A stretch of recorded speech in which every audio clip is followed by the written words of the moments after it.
and today I'm going to talk about how you can read more. Well, I've always enjoyed reading. I didn't really get into reading a ton until about 2018 or 2019.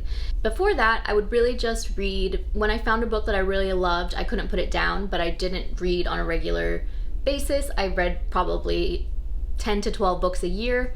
And yesterday I finished my 111th book of this year. So it's become more of a everyday thing versus something I do rarely or when something strikes my fancy.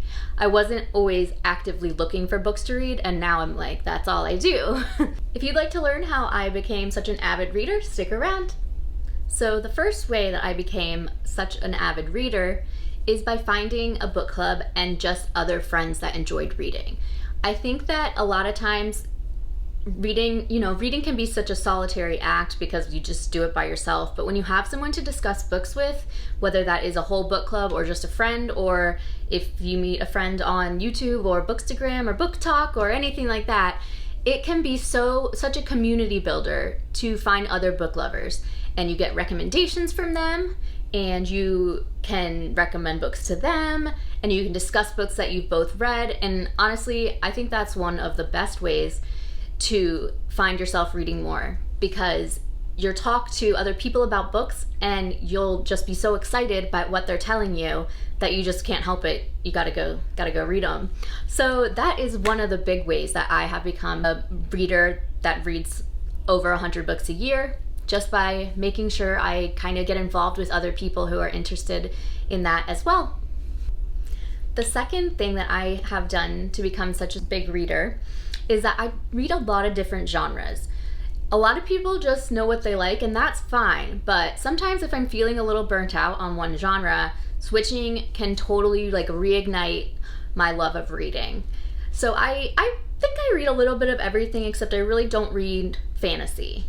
So I mean, for me, I try to really not read two of the same genre in a row. So I'll read a thriller, and then I'll read a contemporary fiction, and then I'll read a romance, and then I'll read something literary. And I just try to keep it really mixed up. And to me, it really helps with not getting burnt out or bored. I think it would really help someone that was trying to get more into reading, because I can tell for myself, when I've read too many thrillers in a row, I get really annoyed by things in them, because a lot of thrillers are very formulaic, and it can get frustrating when you're like, oh my gosh, again, these people. So I really think mixing up your genres, and even if you think you don't like a genre, give it a shot. I mean, I've certainly read fantasy books before. They just, at this point in my reading journey, I know that they are not for me, but I still encourage you to just try stuff that's a little out of your comfort zone. If you always read fiction, try something nonfiction. There's so many books out there that if you haven't found what you like, it's out there. You just haven't found it yet. The next thing that I have done to make myself read more is to make it part of my routine. I used to spend a lot of time watching television, a lot of time just on my phone, and I've kind of swapped a lot of that for books and reading. A lot of people, will read before bed for half an hour, and they make that part of their schedule every day. And that's definitely what I do. I mean, at work, I get to read a lot on the plane when we are done with our service and everything. And I used to look at my phone or bring a magazine, and I just bring books, and I get so much reading done that way. Additionally, I like to read in bed for 30 minutes every night before bed. Some people have a little bit of reading time with their morning coffee, and I think that's awesome. Just getting it into a part of your routine is so helpful in really committing to reading. And again, it should be fun. If it's a struggle to make it part of your routine, then that's okay too. But if you have the time, you just can't seem to ration it well enough, making a set time every day that you read for 30 minutes, read for 10 minutes, really, really will help you. The fourth thing that will make you become a better reader is listening to audiobooks. Now, I know that there is some debate. Are audiobooks reading? Of course they are. You're consuming the material. Just because you're not reading it with your eyes, you're reading it with your ears, does not make it any less of a book or reading. I think that is kind of ableist, and I think that people that don't think so, why are we gatekeeping reading? Reading is for everyone. And so I think that audiobooks are absolutely a great way to get into reading. I used to not be able to really do them because I would get too distracted and my mind would wander. But I started listening to audiobooks that were nonfiction before I got into fiction, because it just felt like I'm kind of just like listening to a podcast, which I did all the time. And then once I kind of got used to how audiobooks are, I started reading fiction, and now I listen to audiobooks all the time. I think they're such a good way to read for people that are really busy. You can listen to them in the car, when you're commuting, wherever. I live in Philadelphia, so I walk a lot, and I finish books constantly because I've just spent a day walking around the city or doing stuff at home, like just doing housework. I just put on an audiobook instead of music, and it's a great way to read more. So audiobooks, even if you think you don't like them, try a nonfiction or something kind of simple that you don't have to think about.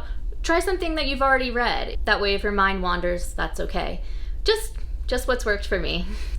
Okay, so my final way to read more might be controversial to some people, but it is to DNF or did not finish a book that isn't serving you. A lot of people have a problem with not finishing a book that they started, but I think that if you're not having a good time, there's no reason to force yourself to finish a book. If I finished every book that I started, I probably would have read a lot more books, but I also probably wouldn't have, because reading a book, slogging your way through a book that you're not having a good time reading, is not a way to do things. This is a hobby. This is for fun. So if you are not enjoying a book, there's no reason to force yourself to finish it. I just think it's silly when people get so up in arms about like, oh, well, I started it, I have to finish it. You really don't.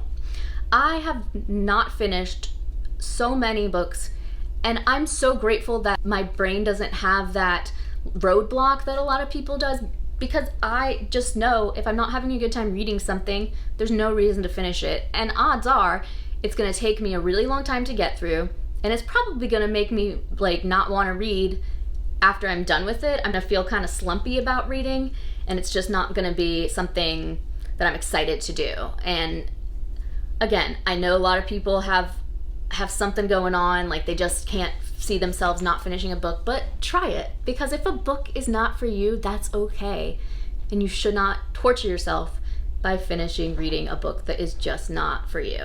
So those are my 5 tips for reading more. If you like this video, I'd really appreciate it if you gave it a thumbs up, and if you would like my content, subscribe to my channel, and I will see you next time. Bye!